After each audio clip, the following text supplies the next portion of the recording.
Anda kembali menyaksikan dua sisi, saya ingin ke Coach Banur.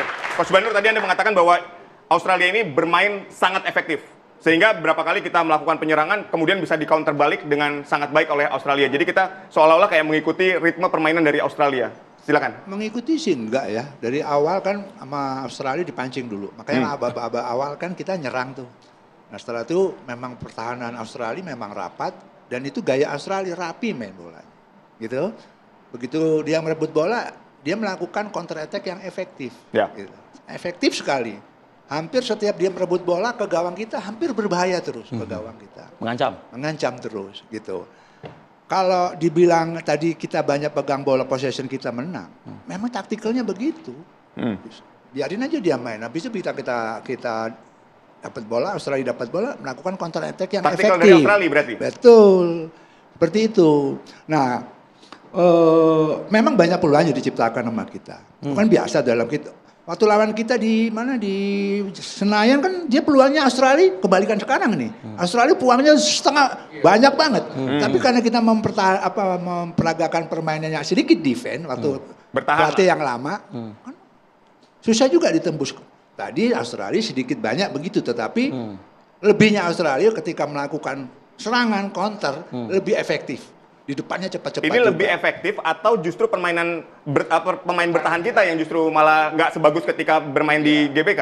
50-50, bisa begitu, bisa juga enggak. Karena saya lihat Australia kali ini mainnya luar biasa menurut saya. Counternya ya, counter attack-nya ya, efektif sekali. Bang Opan, saya agak amazed ya, maksudnya ketika kita main di home, ya di Jakarta dengan pelatih lama dan squad juga bisa saya katakan lama ya? Iya. Iya dong. Lebih di bawahnya yang sekarang maksudnya? Iya. Oke. Lebih di bawah ya? Iya. Tapi poinnya berapa? Nah itu yang saya mau katakan. Tadi kan saya sudah sempat menyampaikan di awal bahwa berbicara tentang pertandingan sepak bola, kita berbicara tentang dua aspek. Yang pertama adalah statistik pertandingan, kualitas permainan, yang kedua adalah hasil akhir. Nah kalau dari statistik, dari peluang, maka kita harus mengakui bahwa permainan kita itu bisa mendominasi Australia. Ya. Tapi dari sisi hasil akhir, ya kita nggak beruntung. Cuman problemnya adalah yang agak sulit kita terima kalahnya kita terlalu telak. Kan poinnya di situ.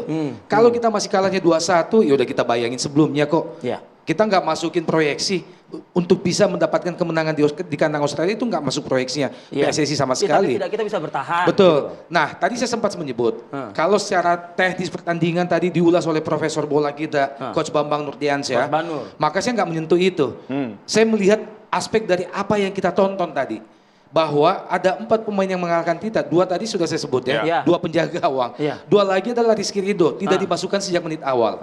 Yang satu lagi meskipun dirubah ya langsung ya kata Coach Banur tadi. Betul, tapi sudah sangat terlambat. Satu lagi pemain yang mengalahkan kita adalah Kevin Dix. Bisa nggak? Pernah nggak kita membayangkan semua yang hadir di sini? Kalau seandainya tadi Kevin Dix bisa menjebol gawang di tendangan penalti, saya yakin kepercayaan diri masih tetap. Hasilnya berakhir. Ini mentalitas yang masalahnya ya? Iya, masalah mentalitas. Hasilnya berakhir. Nah, kita digagalkan oleh itu. Kemudian penampilan penjaga gawang Australia tidak pernah secemerlang ini di 6 laga sebelumnya. Bang Opan, gitu. Anda tadi mengatakan satu nama Rizky Ridho yang sayangnya ya, begitu ya, tidak dipakai. Ada nama lain Verdong yang juga kabarnya nggak bisa ngapa-ngapain juga dalam 2 kali 45 menit tadi begitu loh. Karena posisi dia yang ternyata bukan posisi sebagaimana mestinya. Tapi kalau kita melihat statistik kemudian dari kualitas penampilan per individu, ya kan ada tuh. Verdong salah satu yang masih tampil konsisten tadi, yang bermain di bawah perform itu mungkin dari 11 pemain kita sejak menit awal itu ada 8. Hanya ada 3 yang penampilannya bagus.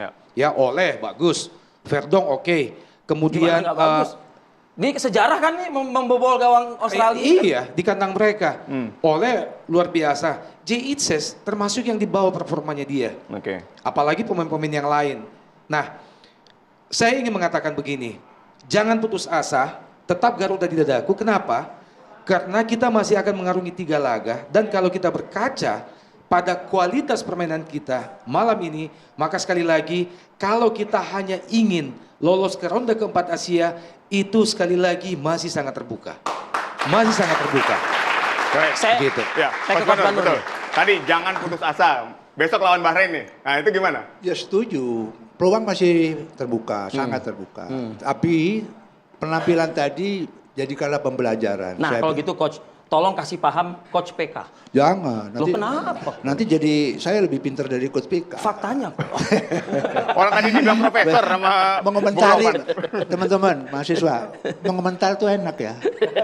Nah, coba anda ada diskusi pelatih itu. Saya ngelatih liga aja dimaki, segala macem gitu kan. Hati-hati. Lo hati-hati. Jangan tiba-tiba didatengin Gattuso. Ingat, ya kan? Yang lagi viral tuh tayangan TV-nya Kroasia. Ya. Saya tampil di sini aja tuh ada supporter yang bekas tim saya, itu tim saya kalah mulu. Dia tampil tuh di TV ngomong sepak bola sok pinter. Itu kan wajar saja, kayak Towel juga dimaki kan gitu kan. Sama aja.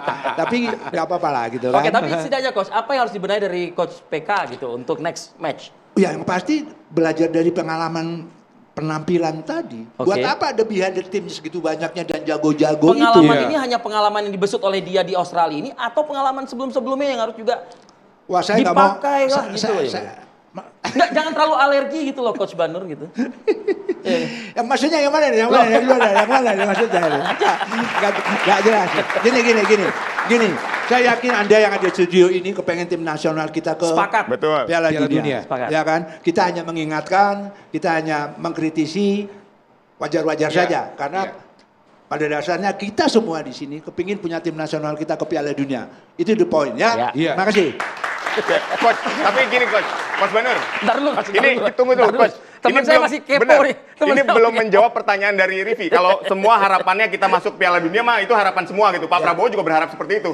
Yang saya maksud adalah catatan hari ini terhadap line up kita ini seperti apa? Oh ya, nah pasti. itu yang harus diberikan gitu. Ini bukan menggurui Patrick Kluivert tentunya, tapi Anda sebagai pelatih kan bisa memberikan Ya nggak apa-apa catatan-catatan kalau itu. PK mau belajar sama Coach Banur nggak apa-apa. Mau kenapa jangan sih? malu ya. Silakan. Gini, itu behind the team dia tuh top itu. Betul. Tim pelatih yang paling lengkap, menurut saya, ya sekarang ini mereka punya ada tim analisis, Iya. Oke. ada physical trainer, Ini gerbong semuanya mewah ini. lengkap Siapa itu. tuh? Gerbong mewah. Gitu loh. Gerbong mewah. Ya. Iya. Nanti dia di situ yang menggodok, mengolah apa yang terjadi di Australia sehingga pertandingan ke depan lebih baik lagi. Ada database mereka, ada analisa. Buat apa banyak-banyak jago-jago mahal-mahal itu? Ya, tapi Betul. tapi Nah, analisa Coach Banur hari ini. Mau tadi gerbong apa tapi tetap aja Rizky Ridho miss juga tuh kan gimana? Mas, gini, dia juga Bang Lopan bilang Rizky nggak dipasang. Coba dicek dulu Rizky jangan-jangan kakinya cantengan. Nggak tahu dia. Kebugaran misalnya. Ya bukan kebugaran, mungkin dia ankle. Kita nggak tahu, kita ini outsider. Jangan memvonis. Kenapa nggak dipasang? Saya ini pelatih, pemain saya sakit perut. Nggak saya pasang, supporter bilang kenapa ini nggak dipasang?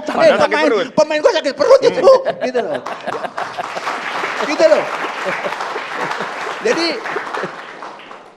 kenapa perlu kita cermati? Perlu kita cermati. Kalau ada Rizky Ridho mungkin lebih baik, mungkin. Tapi yang tahu kondisi Rizky Ridho ya pelatihnya, ya orang yang di dalam, gitu loh. Saya setuju sama Bang Opan, kalau ada Rizky Ridho mungkin lebih chemistry-nya lebih oke, apalagi kalau main Vetri yang selama pelatih lama pakai itu kan. Tuh Bang Opan. Gitu. Itu maksudnya mungkin seorang PK, Coach PK ini nggak alergi ya, nggak mau lihat sejarah ke belakang gitu loh. Gini Dit, saya termasuk yang sangat pro terhadap kedatangan PK beberapa bulan yang lalu di beberapa televisi di TV One saya selalu bicara tentang itu. Nah, kan yang membuat kita kesal semua malam ini se-Indonesia adalah hasil akhir pertandingan malam ini. Tapi kan hasil akhir pertandingan malam ini bukanlah hasil akhir atau akhir dari perjalanan kita. Ingat, bagaimana kalau hasil akhir malam ini menjadi pemicu untuk insya Allah ke depan kita bisa lebih bagus lagi, ledakannya lebih dahsyat. Dan akhirnya kita bisa lolos walaupun melalui ronde keempat. Siapa sangka di pertandingan pertama di Qatar, Argentina kalah dari Arab Saudi. Apakah mereka kiamat? Justru itu menjadi pemicu bagi mereka untuk mereka menjadi juara dunia di Qatar. Nah, mudah-mudahan ini bisa terjadi. Karena kalau kita melihat tanda-tanda, maka sekali lagi saya sebagai saya menganalisis selalu dari fakta, data dan fakta. Salah satu data dan faktanya adalah statistik pertandingan. Saya yakin kita bisa lebih baik dari ini. Kita barometernya begini nih. 6 pertandingan yang lalu, kita bertengger di posisi ketiga klasemen bersama Sinteyong. Tersisa 4 pertandingan bersama Coach PK misalnya. Betul. Barometernya adalah kalau Coach PK bisa mempertahankan posisi ketiga itu nanti di ujung, di hanya 4 pertandingan, berarti statistiknya PK lebih bagus dong. Lebih bagus. Dan artinya kita bisa lolos ke putaran selanjutnya. Tapi kalau 2 pertandingan selanjutnya di kandang kita sendiri nanti melawan Bahrain, melawan Cina, kemudian hasilnya minor, maka saya akan duduk di situ untuk berteriak out untuk PK. Cukup begitu. konsisten ya. Konsisten dong. Saya selalu konsisten. Saya selalu konsisten memposisikan diri sebagai nasionalis nasionalis yang realistis.